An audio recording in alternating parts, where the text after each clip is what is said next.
नमस्कार, मैं हूं प्रकाश चंद्र होता और आज हम बात करेंगे छत्तीसगढ़ के नए दुश्मन की। आखिर ये दुश्मन कौन है, हाथी या फिर वो ग्रामीण?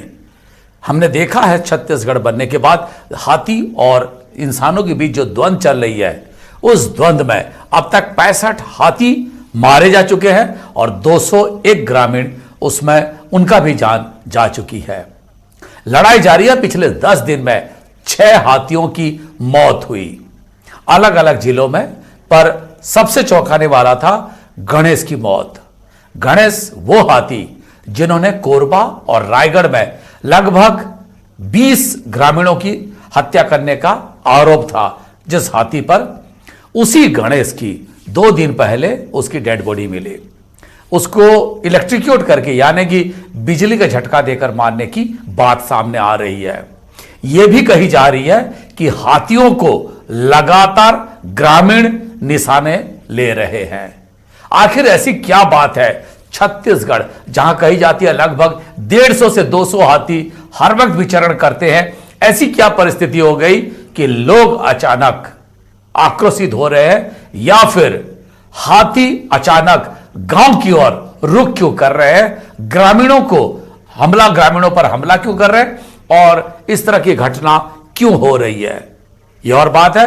हाथियों के मौत के बाद मुख्यमंत्री भूपेश बघेल ने नाराजगी जाहिर की और पीसीसीएफ वाइल्ड लाइफ यानी वन्य प्राणी विभाग के जो मुखिया है उनको भी हटा दिया, और जहां जहां पे हाथियों की मौत हुई थी पिछले 10 दिनों में, उन सब जगहों के जो फॉरेस्ट ऑफिसर थे, डीएफओ थे, उनके ऊपर भी गाज गिरी, उनको भी हटा दिया गया। सबसे बड़ी बात है, नेता प्रतिपक्ष ने आरोप लगाए हैं कि ये हाथियों को ग्रामीणों ने नहीं, विभाग ने ही इस तरह की कृत्य किया है। वो विभाग को लेकर भी उठा रहे हैं।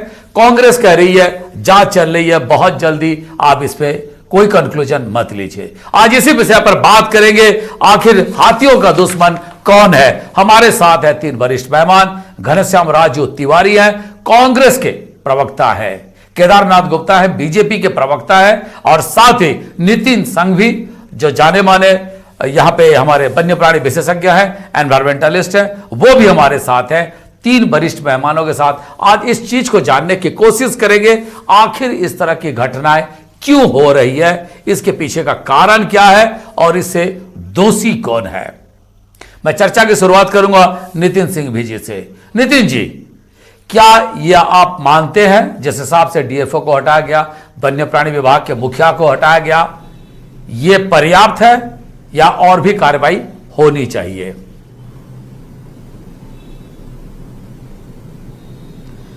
देखिएगा, ये तो एक माहौल बना हटा दिए हैं, दूसरा आएगा वो भी वैसे ही रहेगा। जमीनी स्तर पे मॉनिटरिंग की कमी, ये बेसिक कारण है हमारे यहां पर हाथियों की समस्याओं को। और दूसरा, हम अभी तक के अपने ग्रामीण भाइयों को ये नहीं समझा पाए हैं कि हमको हाथियों के साथ कोएग्जिस्ट करना है, उन्हीं के साथ रहने का है। तो ये मुख्य रूप से है मेरे हिसाब से। ये पर्याप्त कदम नहीं है। पर्याप्त कदम तो जो है एक बहुत ही ठोस तत्काल इम्प्लीमेंटेशन, योजनाओं का इम्प्लीमेंटेशन, जो खाली छोटी मोटी योजना नहीं, long term planning, long term योजना का इम्प्लीमेंटेशन जो है वो पर्याप्त रहेगा। लॉन्ग टर्म प्लानिंग होनी चाहिए, योजना होनी चाहिए दीर्घकालीन, ना कि तत्काल कोई फायदा दिया जाए, ये बात कही जा रही है। केदारनाथ जी गुप्ता, आपकी सत्ता थी 15 साल तक, हाथियों की मौत होती थी, तब कांग्रेस आपसे सवाल पूछती थी आखिर लोगों के जान क्यों जा रहे हैं। एलिफेंट कॉरिडोर की बात की गई, जंगल की बात की गई, रहवासी इलाकों में हाथियों के आने की बात कही गई। क्या कहेंगे आप स्थितियों को लेकर, केदार जी? निश्चित रूप से जो जंगल के पास गांव होते हैं वहां हाथी और अन्य वन्य प्राणी आ जाते हैं, परंतु वर्तमान में जो स्थिति बनी हुई है, आप देखें 10 दिन में 6 हाथियों की मौत, और उसके बाद वर्तमान में जो गणेश हाथी की मौत होती है, और एक दिन पहले दिन अधिकारी ये कहते हैं कि वो गणेश हाथी नहीं है, और जब ग्रामीण चिल्ला के कहते हैं, अखबारों में आता है कि ग्रामीण ये बात कह रहे हैं, तो अधिकारी उसको स्वीकार करते हैं कि हाँ ये गणेश हाथी की ही मृत्यु हुई है, और पोस्टमार्टम के बाद वजह पता चलेगी, और वजह होती है करंट। तो ऐसा कौन सा जंगल में करंट हाथी को लग गया, खेतों में कौन सा करंट लग गया कि हाथी की मौत हो गई। और कांग्रेस के प्रवक्ता का यह बयान आता है कि ये हाथी ने 18-19 लोगों की जान ले ली थी, खेत खलिहान को बर्बाद कर दिया था। तो इसका मतलब क्या उसकी जान ले ली जाए? हमारे नेता प्रतिपक्ष ने इस आधार पर ही यह आशंका जाहिर की है कि इस हाथी की मौत नहीं हुई है बल्कि इसकी हत्या हुई है, ऐसा लगता है, और इसकी जांच होनी चाहिए। जैसा नितिन जी बता रहे हैं कि ग्रॉस रूट लेवल पे मॉनिटरिंग की कमी है। निश्चित रूप से हम बारंबार कह रहे हैं ये सरकार हर क्षेत्र में विफल है, चाहे वो हाथियों के मामले में हो, चाहे धान के मामले में हो। पर आज मामला डिबेट जो चल रहा है हाथियों के ऊपर चल रहा है। आप देखें 10 दिन में 6 हाथी, अरे कोई छोटा मोटा जंतु है जो कुछ करने से मर जाएगा? तो निश्चित रूप से कहीं ना कहीं पूरे प्रदेश में यह आशंका व्याप्त है, लोगों के मन में यह बड़ी सनसनी है कि हाथी जैसा बड़ा जानवर और 6 हाथी का घनश्याम राजू तिवारी जाना, और कोई बड़ी वजह कोई अधिकारी नहीं बता पा रहे हैं। सरकार लिपापोती में लगी हुई है। ठीक है। घनश्याम राजू तिवारी, रमन सिंह, डॉक्टर रमन सिंह 15 साल मुख्यमंत्री रहे। उनका मानना था हमको हाथियों के साथ जीना सीख लेना चाहिए, और इसी बीच में हाथी नया रायपुर तक पहुंच गए थे, जो काफ़ी खलबली मचाया था। तब लोगों ने इस बात को लेकर सवाल भी उठाए। हमने देखा है सरगुजा में एसपी के बंगले के अंदर घुस गए थे, वो पीडब्ल्यूडी बंगले में घुस गए थे जहां एसपी रहते थे, और शहर में कई शहरों में या आसपास हाथी, जंगली हाथी देखे गए हैं। क्या कहेंगे आप, जिस तरह से लोगों के आक्रोश बढ़ रहा है हाथियों का लगातार आक्रमण को लेकर, क्या कहेंगे? देखिए होता जी, सर्वप्रथम तो बात यह है कि जिस विषय पे हम आज डिबेट कर रहे हैं कि प्रदेश में जो हाथियों की मौत हुई है या जिन कारणों से भी हुई है, निश्चित ही यह कारण चिंतनीय है कि हाथियों की मौत आखिर हुई तो हुई क्यों। दूसरी बात, केदार गुप्ता जी क्या कह रहे थे मुझे वो सुनाई नहीं दे रहा था बिल्कुल भी। बावजूद इसके एक सत्ता पक्ष के प्रवक्ता होने के नाते मैं इस बात को बड़ी जिम्मेदारी से कह सकता हूं कि एक लोकतांत्रिक प्रक्रिया से चुनी हुई सरकार और सरकार में बैठे हुए जिम्मेदार लोगों की ऐसी कोई भी परिस्थितियां किसी भी विभाग की हो, और जो भी चीज़ें निकल कर आती हैं, चाहे वो कारण कुछ भी हो, निश्चित तौर पर सरकार उसमें जिम्मेदारी को देखते हुए जिम्मेदार लोगों के ऊपर कार्रवाई करती है। यह काम प्रदेश में सरकार ने किया है, यह स्पष्ट रूप से दिखाई पड़ता है। दूसरी बात, चूंकि हाथियों की जो मनुष्यों के साथ तालमेल की बात पूर्ववर्ती सरकार करती रही, ये कहना अलग था लेकिन परिस्थितियां कुछ अलग थी। जिस प्रकार से उड़ीसा और छत्तीसगढ़ से लगे हुए राज्य झारखंड से खनन के नाम पर हाथियों का पलायन छत्तीसगढ़ के क्षेत्रों पर हुआ, और जिस तरह से हम अगर बात करें कोरबा जिले या अन्य सूरजपुर और जसपुर जिले में, तो लगातार जिस प्रकार से पूर्ववर्ती सरकारों ने खनन के नाम पर जो जमीनों का उन्होंने अधिग्रहण किया और कहीं ना कहीं जंगल के क्षेत्र कम हुए और हाथी शहरी क्षेत्रों की ओर पलायन कर गए।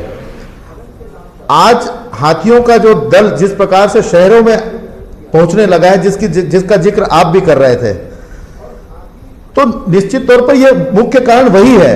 15 वर्षों जी बात बताइए, ये सब तो ठीक है, मेरा एक सवाल है, पिछले दिनों में जो जी पिछले दिनों में जो दोनों के बीच में द्वंद्व चली, इस द्वंद्व में 65 हाथियों की मौत हो चुकी है। 201 ग्रामीण भी इसमें मौत के घाट हाथियों के द्वारा उतर चुके हैं। इसको आप कैसे देखेंगे? जिस हिसाब से द्वंद्व हो रही है, आपको लगता नहीं है ये क्या राज्य की समस्या है, राष्ट्रीय समस्या है? क्योंकि हाथी झारखंड से भी आते हैं, उड़ीसा से भी आते हैं, उनको हमारे जो सीमा है उससे कोई मतलब नहीं है। तो ये किसकी दिक्कतें हैं? देखिए जी होता जी, आप बिल्कुल सही प्रश्न कर रहे हैं।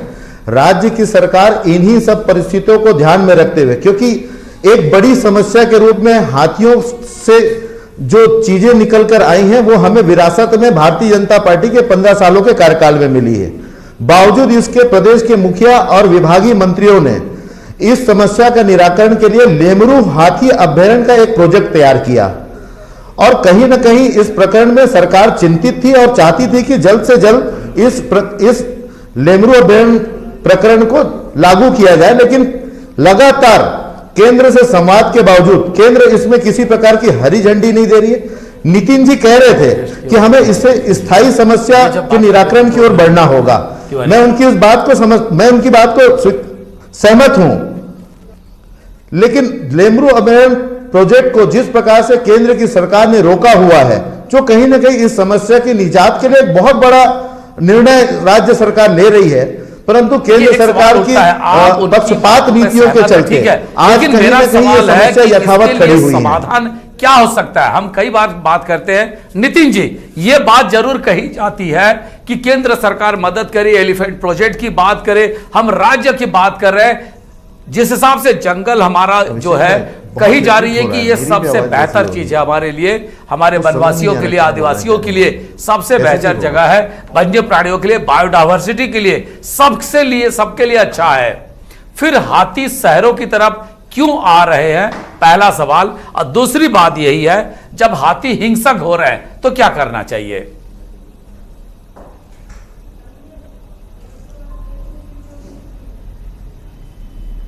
हाथियों का रहवास क्षेत्र जो है हम लगातार कम करे जा रहे हैं और मुख्य रूप से अवैध रूप से बांटे गए वन अधिकार पट्टे इसका एक कारण है।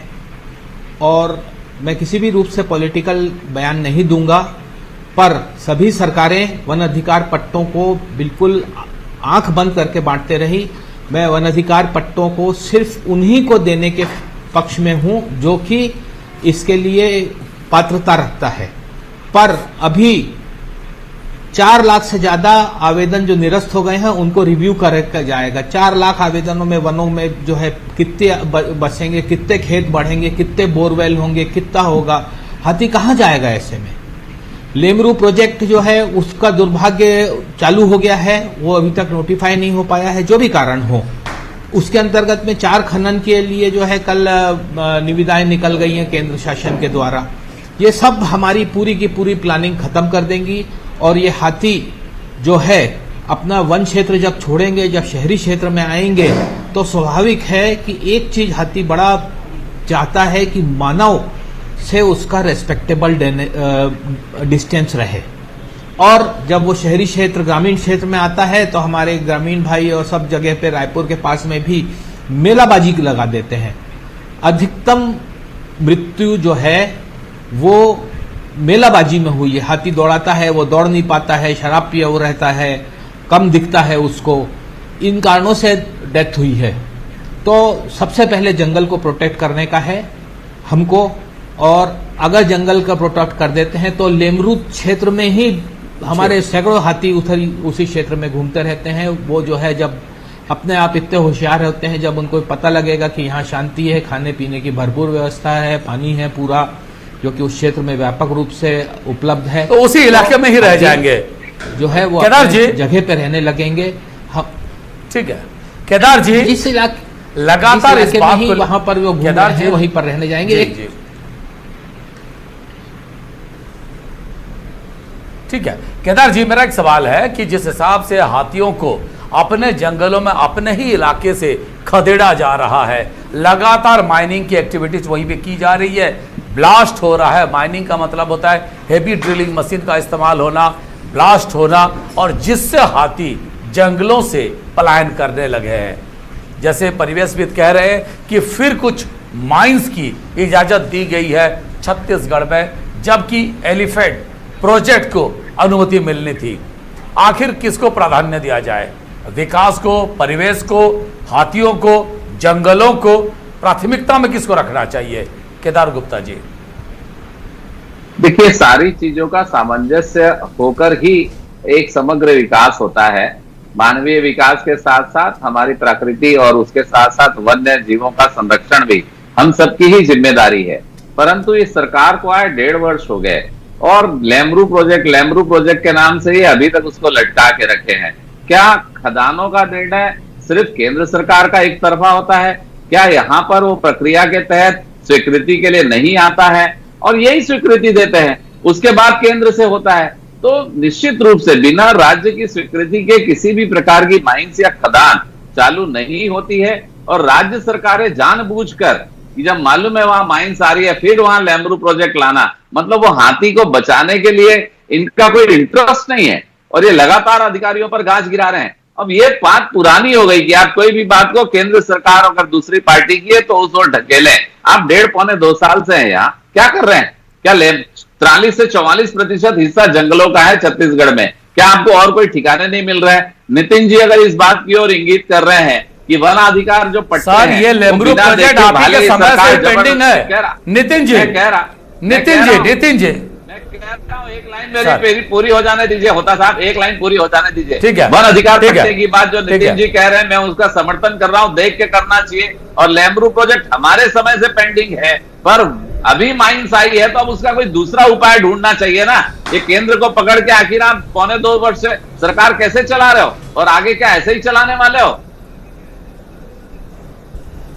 नितिन जी, क्या जिस हिसाब से ये राज्य के पाले में सब कुछ डाल दिए, क्या राज्य सरकार ही दोषी है क्या इसके लिए?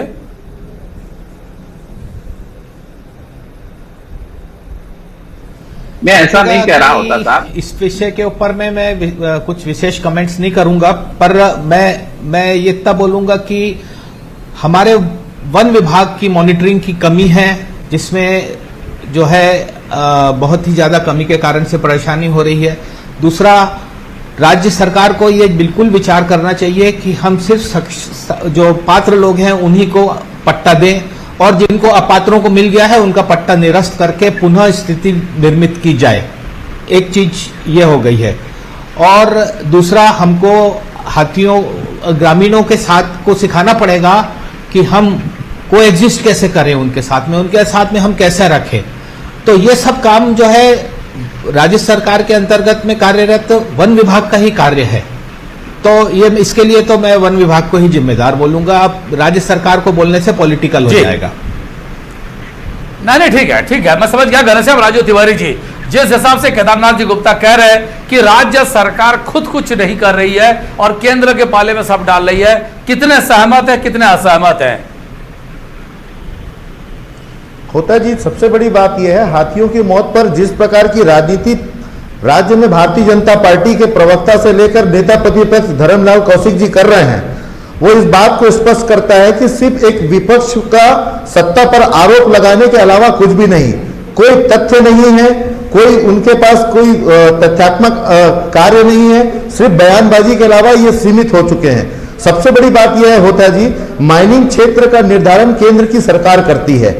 मैं केदारनाथ गुप्ता जी से पूछना चाहता हूं, केंद्र में बैठे मोदी जी की सरकार को यह कह सकते हैं कि प्रदेश में जो हाथियों की स्थिति है या हाथियों के साथ जो वातावरण यहां मनुष्यों का बन रहा है, एक बात तो स्पष्ट है, जैसा नितिन जी कह रहे हैं, हाथी मनुष्य के पास नहीं आ रहे हैं, मनुष्य हाथियों के क्षेत्र में जा रहे हैं, जिसकी वजह से ये परिस्थितियां निर्मित हो रही है। और उसका प्रमुख कारण है कहीं न कहीं माइनिंग को बड़े उद्योग घरानों के हाथ में देकर उसे मोटा आर्थिक लाभ पाना केंद्र सरकार चाहती है। जो राज्य की बड़ी समस्या हाथियों, उस पर कहीं किसी प्रकार का कार्य नहीं करना चाहती है। लेमरू प्रोजेक्ट आज पिछले 1.5 साल से अटका हुआ है। अगर इस पर हरी झंडी केंद्र सरकार की ओर से मिली होती तो कहीं ना कहीं हम बहुत कुछ हद तक सफल हो पाते, क्योंकि हाथियों को अपने विचरण के लिए एक जगह की आवश्यकता है। पूर्व की सरकार ने तो ये सब कुछ किया नहीं, तब ये राज्य में थे तो इनको अपनी जिम्मेदारियों का एहसास नहीं था। लेकिन आज सत्ता परिवर्तन हो गया तो ये राज्य सरकार के माथे मड़कर कहीं ना कहीं केंद्र सरकार केदारनाथ जी, आप दे नहीं रहे परमिशन हम सत्ता पर हैं, के लिए और कह रहे हैं कि राज्य सरकार जैसा कि वन विभाग को नितिन जी कह रहे हैं उनकी जिम्मेदारी है, इसीलिए शायद राज्य के मुखिया ने वन विभाग के अधिकारियों के ऊपर कार्रवाई की है। और ये इस बात को बताता है कि हम किसी भी जिम्मेदार लोगों को जिसकी जिम्मेदारी है उनको बख्शने वाले नहीं है। लेकिन मैं बार बार कहता हूं, वो उद्योग माइनिंग चलाने वाले लोग कौन हैं, जरा इनका भी नाम स्पष्ट करें, पता चल जाएगा किनके से और किनके कारणों से वो लोग वहां पर हाथियों की जगह पे माइनिंग का काम कर रहे हैं। देखिए घनश्याम राजू तिवारी जी, मैंने पहले आपको नियम का हवाला दिया कि बिना प्रदेश की सरकार की सहमति के कहीं प्रदेश में माइंस नहीं जा सकती। और आपको माइंस कूदने के पहले मालूम है कि वहां माइंस आ रही है। केदार जी, तो मेरी बात पूरी हो जाने दीजिए और मेरी बात पूरी हो जाने दीजिए। उसके बाद अगर आप दूसरा चयन कर सकते थे, 15 साल पहले किसने मंजूरी दी थी ये बता दीजिए। आप 15 साल पहले किसने मंजूरी दी थी, ये बता दीजिए। आपको हाथियों की चिंता है तो आप दूसरा क्षेत्र तय कर लेते हैं। केदार और जो जी, हमारे बीच विशेषज्ञ 15 बैठे माह हैं, की सरकार से विशेषज्ञ सवाल करने के 12 बजाय साल 15 वर्ष की 12 सरकार से ये सवाल आपको हो रहा है। कहीं ना आप कहीं वन बताइए, विभाग 15 की साल पहले मॉनिटरिंग किसने की मंजूरी कमी दी है थी? अधिकारियों की, और वो अधिकारी कोल माइनिंग के खनन के लिए हाथी अभ्यारण्य क्षेत्र केदार जी, ये संभव है क्या? करने के लिए किसने किसने परमिशन दिया था? केदार जी, ये संभव है क्या? केदार जी, सेक्टर 1 से सर सेक्टर केदार 1 जी, से सेक्टर 2 में 15 माह की सरकार पर यह प्रश्न करने से पहले 15 वर्षों की सरकार पर यह सवाल पैदा उठता है रहता कि है 15 वर्ष पहले उसके इलाके से इसकी परमिशन दूर रहना दी थी। चाहिए। हाथी अभ्यारण्य जब हम क्षेत्रों में उसके माइनिंग इलाके में करने घुस के लिए, जाएंगे और वो कौन कहाँ लोग थे जाएंगे? जिन्होंने उनको तो इस लग रहा है काम कि को हम ही करने के लोग लिए केंद्र उनके के पर सहारे आक्रमण करने राज्य आए ने हैं। इन इसकी क्षेत्रों को व्यवस्था अधिकृत क्या किया। कहते और आज भी लेमरू प्रोजेक्ट को रोककर कहीं न कहीं माइनिंग के खनन के लिए उन्हें हरी झंडी दी जाती है। और आप इस बात को टीवी चैनल पर बैठ के कहते हैं कि हाथियों के लिए राज्य सरकार जिम्मेदार है। क्या ये जिम्मेदार बयान है आपका? हमारे बीच ये आपका विशेषज्ञ बैठे हैं, वो जिम्मेदाराना बता रहे बयान है हैं कि इसकी निगरानी कि कम होती है, एक और हम मानने के लिए तैयार नहीं। बैठ हम उसे कर पूरा आप राजनीतिक खनन ड्रामा के लिए पैमाना चाहते केवल हैं। निगरानी से आपको मालूम है, साथ बिना एक राजनीतिक- पर राजनीति करें तो क्या मौके पर राजनीति करेगी भारतीय जनता पार्टी? खदानें चालू नहीं होती। ये सरकार आपकी नैतिक जिम्मेदारी कुछ है या नहीं है? ये क्या है? आप विपक्ष में ही सही, आपकी कोई नैतिक जिम्मेदारी है या नहीं? आपको है नहीं। आप उसकी नैतिक बात नहीं जिम्मेदारी करते। आपकी आप कुछ कहते है या हैं, वो नहीं? घराना, ये घराना, बात कि सिर्फ बात राजनीति करते करना है, वो भी फिर उसके तथ्यहीन। बाद उसका एंगल चेंज करना चाहते हैं। एक हाथी के विषय में आज तक बताइए 15 वर्षों में आप में किसी ने अधिकारी का तबादला किया हो? क्यों बैठे हैं आप? 15 वर्षों में हाथियों की मौत पर किसी अधिकारी का तबादला आपने किया हो? एक प्रकरण बता दीजिए। आपका वन विभाग गांव के लोगों को जिस सिखा प्रकार नहीं से सकता। आप क्या माइनिंग के लिए experts लोगों क्या को आपके लिए माइनिंग के महत्वपूर्ण लिए नहीं बड़े है? उद्योग घरानों को अभी लाभ चाहते पहुंचाने क्या के लिए है? आज सिर्फ- हाथियों के सिर्फ क्षेत्रों का घराने, खनन कर रहे राज्य हैं घराने, और यहाँ पर ये राजनीतिक उनका नाम रोटी लेके सेकने आप का प्रयास कर रहे आसाम हैं। से ये छत्तीसगढ़ की प्रदेश जनता देख सरकार रही हटना है। चाहती है। आखिर आप और कर क्या रहे हो क्षेत्र की बैठे जनता भी बैठे? देख रही मैं है, जिनको किसानों को नुकसान पूरा हुआ है। 25 रुपए क्विंटल से पैसा दे पा रहा है। केदार जी, आप हाथियों के विषय पे बात करिए, किसानों पे जा रहे हैं आप। केदार जी, आप तो बताइए ना, आप भी माइनिंग करने वाले लोग कौन है? ये सुझाव क्यों दे रहे हैं कि हम वोट जाए? क्षेत्रों पे माइनिंग का काम सर, करने सर, वाले एक लोग सेकंड। कौन है बताइए केदार मुझे। जी, मैं नहीं आप कहता सुझाव कि वो दे रहे हैं अडानी राज्य है, सरकार को कि वो मैं नहीं वोट कहता जाए। कि वो अन्य ये लोग मेरा हैं। सरकार आप बता दीजिए। सलाह से काम क्यों नहीं करती? छत्तीसगढ़ प्रदेश में आप क्यों नहीं बताइए पूछा ना, आपने माइनिंग किसी करने से? वाले लोग किसके कौन लिए है? बैन किया बताइए? आपने सीबीआई को और किसके क्या लिए बैन संबंध है किया? उनके केंद्र उसने कह सरकार दिया से? केंद्र सरकार से आपको जो करना है आप माइनिंग सरकार करने अपने वाले वाले लोग हैं। कौन है? आप केदार जी, ये सरकार- प्रदेश की जनता अरे जानना सर, चाहती है। आपकी जनता की भलाई देखिए नहीं हाथों होती। को- हाथों की आप जान 15 बचाइए, वर्षों तक इस कार्य को क्यों करते रहे और आज इस पर प्रश्न करने का आपका क्या अधिकार है? आप मनमानी करके पल्ला झाड़ नहीं सकते। हम बिल्कुल पल्ला नहीं झाड़ रहे हैं, हम सच को स्वीकार कर रहे हैं। जिम्मेदारों पर कार्रवाई हो रही है, क्या आगे भी होगी, संभव है लेकिन जिस तरह लेमरू से प्रोजेक्ट केदार को जी क्यों कह रोका रहे है हैं केंद्र सरकार कि ने? हाथियों इसका के जवाब आप दे दीजिए। रहवासी अलग से इलाका या फिर आपके साहस हो तो और पूछिए वहीं पे कि जो माइनिंग परिस्थितियां एक्टिविटी राज्य जारी रखें। की जनता भोग क्या रही ये है संभव या है? हमारे वन्य जीव भोग रहे हैं, Technically, उसके लिए जिम्मेदार practically? कौन है? ये पूछने का साहस हो तो नितिन जी। पूछिए आप। केदार जी, जी हाँ, नितिन जी, क्या यह संभव है जिस तरह से लेमरू प्रोजेक्ट को बीजेपी कह रही है कि आप उसको कहीं और ले ऊपर राजनीति जाइए, करने वहां लगी, माइनिंग ही ऊपर होने राजनीति दीजिए, करने लगी जिस तरह से भारतीय केदारनाथ जनता जी पार्टी। गुप्ता कह रहे हद हैं, है। ये संभव है क्या? आदमी जैसे ट्रांसफर होता है। संभव है तो ऐसे आप सोचिए, आप खाली केंद्र सरकार सर, एक पर सेकंड पूछ लेते हैं ना आरोप सर। लगाते सर, हैं। आप जो बोले, आरोप लगाने के लिए- अरे सर, आप जो बोले उसको पूछ तो ले। करिएगा प्रकाश जी। अरे सर, अरे एक सेकंड, केदार जी एक जिम्मेदारी है। सेकंड। नितिन जी, ये बीजेपी कह रही है कि उस जगह पे माइनिंग एक्टिविटीज होगी, उस जंगलों में होगी, लेकिन हाथियों के लिए किसी और जगह ढूंढ लिया जाए। क्या यह संभव है? पहला सवाल। दूसरी सवाल है, केदार जी कह रहे हैं कि राज्य सरकार अगर सहमत नहीं है तो कोर्ट जाए। क्या राज्य सरकार केंद्र के खिलाफ कोर्ट भी जाए? मेरे दो सवाल है, आप क्या कहेंगे इस दोनों चीज को? बैन कर दिया होता था। देखिएगा, पहला काम तो असंभव है कि मैं लेमरू को कहीं दूसरी जगह से- एक सेकंड केदार जी, एक सेकंड। अब मैं अरे केदार जी, एक सेकंड, लेमरू सवाल की आपसे बात नहीं पूछ रहा हूं सर, थी। नितिन जी से पूछ रहा हूं। आप ही के सवाल का जवाब ले रहा हूं नितिन जी से। एक सेकंड धीरज तो रखिए ना। देखिए- हाँ नितिन जी, क्या कहेंगे? ये बिल्कुल असंभव कार्य है कि मैं लेमरू के जंगल को उठा करके दूसरी जगह ले जाऊं और वहां पर मैं माइनिंग एक्टिविटीज हो जाने दूं। ये बिल्कुल ऐसी की ऐसी बात जो है, मैं माफी चाहूंगा केदार जी से, और ऐसी की ऐसी बात 2008-9 में हुई थी कि हाथियों के लिए अलग से कॉरिडोर बना दिया जाए। ये पॉसिबल है क्या? हम नेचुरल जंगल कहीं पर ऐसा बना सकते हैं? हम तो अपने जंगल कम करने पे लगे हुए हैं। तो पहली बात तो ये हुई कि जो है हम ये कॉरिडोर को या एलिफेंट रिजर्व को दूसरी जगह ले जाएं। दिस इज इम्पॉसिबल, क्योंकि जो हाथी वहीं रह रहे हैं वो वहीं पर रहेंगे। हम उनको शिफ्ट नहीं कर सकते कि हम हेलीकॉप्टर से जो है एयरलिफ्ट करके उसको दूसरे जंगल में पहुंचा ले। दूसरे प्रश्न का उत्तर दूसरी जगह ले जाए, ठीक है। कि ये जो कल 41 नीलामी हुई है, इसके लिए झारखंड अभी सुप्रीम कोर्ट गई हुई है कुछ माइनिंग्स को रिजेक्ट कराने के लिए। तो वैसे ही अगर ऐसा लगता है कि हमारे पास में हाथी जो है हमारी माइंड से ज्यादा इंपॉर्टेंट है तो उसको जाना चाहिए। एक छोटा सा 10 सेकंड और लूंगा, आंकड़ों को सुधरवाना चाहूंगा। अभी तक के छत्तीसगढ़ निर्माण के बाद एकदम आखिरी पड़ाव पे है, आपके बात क्लोज करूंगा। और 30% जो है, ठीक है, बोलिए सर, बोलिए जल्दी बोलिए। 30% जो है वो इलेक्ट्रिक्यूशन से डेथ हुई है। और मैं कतई रूप से ये सहमत नहीं हूं कि गणेश ने 19-20 लोगों को मारा है। ये एक फैशन बना दिया गया था कि जो भी मृत्यु हो वो उसका आरोप जो है गणेश के ऊपर में जो है मर दिया जाए। मूल कागजों में जो उससे 12 डेथ्स के मूल कागजों में बिल्कुल गणेश को विलियन बना के रखा हमारे यहाँ के विशेष रूप से वन विभाग के अधिकारियों ने। निश्चित रूप से ये विलियन बना के रख दिया गया है, मीडिया भी छापा। ठीक है सर। नितिन सिंघवी जी, केदारनाथ गुप्ता जी, घनश्याम राजू तिवारी जी, तीनों मेहमानों का बहुत बहुत धन्यवाद। आखिर हाथी को कहा जाता था गणेश का अवतार है, और शायद इसीलिए गणेश नाम दिया गया ताकि लोग उसको बचा के रखे, हत्या ना हो। आखिर वो भी लोगों के आक्रोश की क्या शिकार हो गई। छत्तीसगढ़ इस बात को लेकर गर्व करती थी कि 72 साल का यहां पे जंगल है। जिस हिसाब से जंगल को लेकर छत्तीसगढ़ गर्व करती थी, उसी तरह का यहां का बायोडायवर्सिटी को लेकर, वन्य प्राणियों को लेकर भी छत्तीसगढ़ गर्व करती है।